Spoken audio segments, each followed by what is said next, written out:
প্রশ্ন করে আমি তোমার কে, যদি কেউ প্রশ্ন করে আমি তোমার কে, উত্তর কি দেবে তুমি বলো না।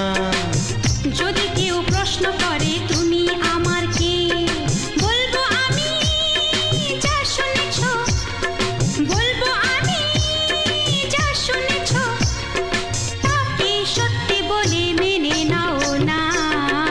ও যদি কেউ প্রশ্ন করে আমি তোমার কে, যদি কেউ প্রশ্ন করে আমি তোমার কে।